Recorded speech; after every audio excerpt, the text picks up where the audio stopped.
নমস্কার, আমি পণ্ডিত শ্রী মণি ভাস্কর। আমার ইউটিউব চ্যানেলে আপনাদের প্রত্যেকে স্বাগত জানাই। আপনাদের জন্য বহু নতুন নতুন কিছু ভিডিও নিয়ে আপনার সামনে হাজির হই, কারণ আপনারা যাতে ভালো থাকেন, কোন রাশির কোন সময় কি হতে চলেছে তার জন্য আপনাদের সামনে আলোচনা করব আজকে। অবশ্যই আমার ভিডিওটা লাস্ট পর্যন্ত দেখতে থাকবেন, অবশ্যই ভিডিওটা শেষ করবেন না। বারবার বলছি, ভিডিওটা লাইভ প্রোগ্রামটা পুরোটা দেখুন, অবশ্যই স্কিপ করবেন না। দেখবেন আপনিও হয়তো মিলে গেছে আপনার কোন সময় কী হতে চলেছে, সেই সময়টা আপনার দেখে নিতে পারবেন। অবশ্যই ভালো থাকবেন, সুস্থ থাকবেন। আজকে নিয়ে আলোচনা বৃষ রাশি। বৃষ রাশি নিয়ে আলোচনা। বৃষ রাশির তার দ্বাদশ ঘরে বসে আছে বৃহস্পতি। তো কবে এসে বৃহস্পতি? 2023 সালে। অবশ্যই 2023 এপ্রিল মাসে কিন্তু অবশ্যই থাকবে 24 পয়লা মে পর্যন্ত। বৃষ রাশির জাতকেরা খুব খুব পরিশ্রমিক এবং খুব পরিকাঠামো জাতীয় এবং খুব পরিশ্রমিক এবং খুব সুন্দর লাইফ লিড করে। তারা জীবনে উপভোগ করতে চেষ্টা করে, তারা জীবনটাকে সুন্দরভাবে যাতে এনজয় করতে চেষ্টা করে, তারা একটু আনন্দ করবে, ফুর্তি করবে, এই জিনিসটা তাদের মধ্যে থাকে। এবং তারা সাজগোজ পরিষ্কার পরিচ্ছন্ন থাকতে ভালোবাসে, কারণ বৃহস্পতি এখানে বৃষ রাশির অধিপতি গ্রহ হচ্ছে শুক্র সবসময় সুন্দর এবং সুস্থ এবং পরিকাঠামোটাকে পছন্দ করে। বৃষ রাশির জাতকেরা জীবনে অনেক অনেক অনেক স্ট্রাগল করে জায়গাটাকে তৈরি করে। তারা কিন্তু অবশ্যই নিজের কারুর কথা না শুনে নিজের মতো চলে। তারা কিন্তু জীবনে অনেকটা সুন্দরভাবে লাইফটাকে লিড করার চেষ্টা করে। তারা কিন্তু জিন্দেগিতে কারুর কথা মতো চলবে এই জায়গাটা তারা পছন্দ করে না। তারা অবশ্যই বিজনেসে অনেকেই ডেভেলপ করতে চেষ্টা করে। অবশ্যই অর্থনৈতিক জায়গা এদের ক্ষেত্রে খুব ভালো হয়। এরা শারীরিক দিক থেকে অবশ্যই সুন্দর এবং স্বাস্থ্যর দিক থেকে তারা নিজেকে বেটার এবং সুন্দর রাখার চেষ্টা করে এবং সুস্থ রাখার চেষ্টা করে। অনেকে আছে তারা জিম করে বা জীবনে নিজের শরীরটাকে যাতে আরও বেটার হয়, আরও সুস্থ, আরও যেন দীর্ঘজয়ী হয়, তারা এই চেষ্টা করে। কারণ এবং অর্থনৈতিক জায়গা তারা অনেক অনেক অনেক অনেক উন্নতি করে। এরা কিন্তু অনেক সুন্দরভাবে জীবনটাকে এগিয়ে নিয়ে যায়। চলুন আজকে আলোচনা করব বৃহস্পতিকে নিয়ে। বৃহস্পতি প্রবেশ করে গেছে বৃষ রাশির দ্বাদশ ঘরে, এবং এখানে দেখুন অষ্টমপতি একাদশপতি বৃহস্পতি সে দ্বাদশে বসে আছে। আয় আর ভাব, এখানে কিন্তু একটা জিনিস প্রবলেম আসবে। এখানে ইনকাম যত আয় করবে তার চেয়ে বেশি ব্যয় হওয়ার সম্ভাবনা এখানে কিন্তু আছে। ইনকাম হবে, আয় হবে, কিন্তু এখানে আয়ের চেয়ে ব্যয়। কেন? একাদশপতি আয়, দ্বাদশপতি ব্যয়। এখানে আয়ের চেয়ে ব্যয়ের সংখ্যা কিন্তু এখানে বেশি এখানে ইন্ডিকেট করছে।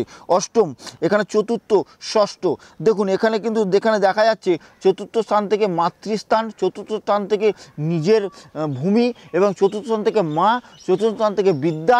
এখানে চতুর্থপতি একাদশ দ্বাদশ কানেক্টেড করছে। এখানে কিন্তু ইন্ডিকেট করছে যে যারা পড়াশোনার ক্ষেত্রে, যারা বিদেশ যাবেন ভাবছিলেন, যারা ভাবছিলেন পড়াশোনা করতে করতে বাইরে যাব ভাবছিলেন, তাদের ক্ষেত্রে কিন্তু এখন সুসংবাদ। তারা পড়াশোনার ক্ষেত্রে বাইরে যেতে পারেন, তাদের পড়াশোনার ক্ষেত্রে কিন্তু জীবনে ডেভেলপ। যারা চাকরির ক্ষেত্রে যাদের ট্রান্সফার হয়ে যাবে বাইরে, যেখানে চাইছিলেন যে আমি বাইরে যাব, তাদের ক্ষেত্রে কিন্তু সুসংবাদ। তারা চাকরির ক্ষেত্রে খুব ডেভেলপ। এবং দেখুন এখানে ষষ্ঠ অষ্টম কানেক্টেড করছে, কারণ এখানে ষষ্ঠ অষ্টম কানেক্টেড করলেও সে ভাবপতি তার ভাবকেই অবশ্যই দেখছে, যার ক্ষেত্রে কিন্তু অবশ্যই অশুভ এখানে কিছু ঘটবে না, অবশ্যই শুভত্ব এখানে অবশ্যই পাবে। কারণ এখানে দেখুন এখানে কিন্তু দ্বাদশ ঘরে বসে আছে বৃহস্পতি, এবং তার অষ্টমে দৃষ্টি, ষষ্ঠে এবং চতুর্থে দৃষ্টি দিচ্ছে।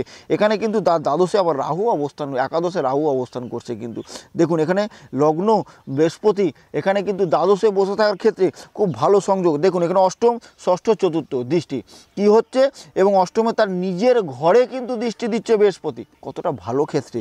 এবং এখানে দ্বাদশে বৃহস্পতি বসে আছে। তাহলে কিন্তু এখানে কিছু প্রবলেম হবে। এখানে একটু দ্বাদশ ঘরে বসে বৃহস্পতি বৃহৎকারক গ্রহ, যেটা কিন্তু বৃহস্পতিকে মাথায় রাখতে হবে। সে কিন্তু ছোটোখাটো কিছু ঘটায় না, জীবনে যেটা ঘটাবে বড়ই ঘটাবে। তাহলে এখানে বৃহস্পতি যখন দ্বাদশে বসে আছে, একাদশ দ্বাদশ, অর্থনৈতিক জায়গায় ইনকাম করবে, কিন্তু ব্যয়ের সংখ্যাটা প্রচণ্ড পরিমাণে বেড়ে যাবে। আয়ের চেয়ে ব্যয়ের সংখ্যা খুব বেশি দেখাচ্ছে। চতুর্থ স্থান থেকে চতুর্থ থেকে মায়ের থেকে দূরে অবশ্যই যেতে হওয়ার সম্ভাবনা থাকবে। যত মাতৃস্থান থেকে ভূমি থেকে আপনার কিন্তু বাইরে চলে যাওয়ার সম্ভাবনা কিন্তু এখানে আছে। যারা মনে করছেন যে আমি হয়তো জীবনে পড়াশোনার ক্ষেত্রে বাইরে যেতে হতে পারে, বা তাদের ক্ষেত্রে এই সময় শুভ সময়, জীবনে কিন্তু বাইরে অবশ্যই যেতে হবে, মাতৃস্থান থেকে তাদের দূরে চলে যাওয়ার সম্ভাবনা আছে। একটু সাবধানে থাকতে হবে। ব্যয়ের ক্ষেত্রে প্রচণ্ড পরিমাণে খরচা হয়ে যাওয়া, প্রচণ্ড পরিমাণে এখানে খরচার এখানে ধাক্কা কিন্তু এখানে একটা দেখাচ্ছে। অর্থনৈতিক সঞ্চয়ের জায়গাটা এখানে কিন্তু প্রবলেম দেখাচ্ছে, কারণ এখানে অষ্টম, এখানে ষষ্ঠ কানেক্টেড করছে, এখানে একাদশ এবং দ্বাদশ। ইনকাম হবে, অর্থনৈতিক আসবে, অর্থ আসবে, সেটা কিন্তু ব্যয় হয়ে যাওয়ার সম্ভাবনা কিন্তু এখানে দেখাচ্ছে। বৃষ রাশির ক্ষেত্রে খুব ভালো সময় আসতে চলেছে, এবং কিছু কিছু ক্ষেত্রে যেমন অর্থনৈতিক জায়গা এই মুহূর্তে একটু প্রবলেম, এবং আর একটা যেটা সম্ভব আসবে সেটা যারবার বলছি, এখানে ঋণ হয়ে যাওয়ার সম্ভাবনা কিন্তু এখানে ইন্ডিকেটেড করছে। অবশ্যই ভয় পাওয়ার কিছু নেই। এবং শারীরিক এবার কী প্রবলেম আসতে পারে, এখানে আসার সম্ভাবনা কী, হয়তো এখানে লিভার ফাংশন নিয়ে কোনো একটা সমস্যা আসতে পারে। লিভার যেমন ধরুন আমাশা ধরুন, যেমন ধরুন লিভার জাতীয় কোনো ফাংশনের সমস্যা কিন্তু শারীরিক টুকিটাকি ভোগার সম্ভাবনা কিন্তু থাকবে। এখানে মেষ রাশির ক্ষেত্রে শারীরিক জায়গায় এই প্রবলেম। হ্যাঁ, এখানে মেষ রাশির ক্ষেত্রে বিজনেসের জায়গা অবশ্যই ভালো আসবে, সফলতা দেবে, সাকসেস দেবে। অর্থনৈতিক জায়গাটা একটু চিন্তার কারণ হয়ে উঠবে। একটু পারলে এই জায়গাটাকে একটু ভালো করে, যাদের অবশ্যই বৃহস্পতি গোচরে ভালো অবস্থায় আছে, অবশ্যই এই জায়গাটা কিন্তু অবশ্যই হবে। যাদের নেগেটিভ অবস্থায় আছে, বৃহস্পতি খারাপ অবস্থায় আছে, তাদের কিন্তু বৃষ রাশির ক্ষেত্রে একটু প্রবলেম আসবে। সরি, এটা বৃষ রাশির ক্ষেত্রে আমি আলোচনা করছি। বৃষ রাশির ক্ষেত্রে কিন্তু এই সময় তাদের সময় কিন্তু, যাদের বৃহস্পতি নেগেটিভ অবস্থায়, খারাপ অবস্থায় বসে, তাদের কিন্তু শারীরিক নিয়ে, অর্থনৈতিক নিয়ে অবশ্যই ভোগান্তি থাকবে। এই জায়গাটা পারলে একটু ঠিক করে নেবেন। অবশ্যই বৃহস্পতি যাদের নেগেটিভ অবস্থায় আছে, আর যাদের পজিটিভ অবস্থায়, ভালো অবস্থায় বসে আছে, দেখবেন তাদের বৃহস্পতি এই সময় ভালো ফল, অবশ্যই সুফল দিয়ে থাকবে। এইটা মাথায় রাখবেন। বৃহস্পতি কিন্তু আপনাদের মেরে ফেলবে না, কেটে ফেলবে না, ভালো ফল দিয়েই যাবে।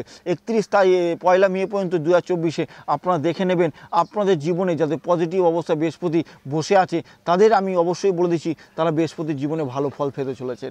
অবশ্যই ইনকামের জায়গা ভালো, বিদেশ যাত্রা হওয়ার সম্ভাবনা, বাইরে যাওয়ার সম্ভাবনা, বাইরে গিয়ে চাকরি করার, বিদেশে যারা চাকরি করার চেষ্টা করছেন বা বাইরে যাওয়ার চাকরি যাওয়ার চেষ্টা করছেন, ভূমি থেকে দূরে যাওয়ার চাকরি চেষ্টা করছেন, ভূমি থেকে দূরে যাওয়ার বিজনেস করার চেষ্টা করছেন, তাদের ক্ষেত্রে কিন্তু আজ খুব ভালো সময়। এই সময়টাকে কাজে লাগিয়ে নিন। এই সময়টা কিন্তু আর দ্বিতীয়বার পাবেন না। ভালো সময় আসতে চলেছে এই 2024-এ, তাদের ক্ষেত্রে অবশ্যই কাজে লাগান। এই সময়টা আর পাবেন না। যারা মনে করছেন জমি কিনবেন, যারা জমি কিনে বেচে দিতে পারবেন, যারা বাইরে জমি কেনার চেষ্টা করছেন, এতদিন ধরে কিনতে পারছেন না, তাদের ক্ষেত্রে কিন্তু এই সময় শুভ। যারা মনে করছিলেন যে এই সময় করবেন, জমি কিনবেন, জমি কিনে বাইরে বেচে দেবেন, জমি বেচা কেনা করে, তাদের ক্ষেত্রে কিন্তু খুব ভালো সময় আসতে চলেছে। এই সময়টাকে কাজে লাগান, দেখবেন অবশ্যই বেটার হবে। মনে হয় আরও অনেক কিছু নিয়ে আলোচনা করি, শেষ হবে না, কিন্তু কিছু করার নেই। আমাদের নির্দিষ্ট সময়, এই সময়টাকে আমাদের শেষ করতে হবে। আবারও দেখা হবে আপনাদের সাথে অনেক নতুন কোনো ভিডিও নিয়ে। তবে আজকে সত্যি আমার ভিডিওটা যদি ভালো লেগে থাকে, লাইক করবেন, সাবস্ক্রাইব করবেন, অবশ্যই শেয়ার করবেন। আজ এতটাই। ভালো থাকুন, সুস্থ থাকুন, নমস্কার।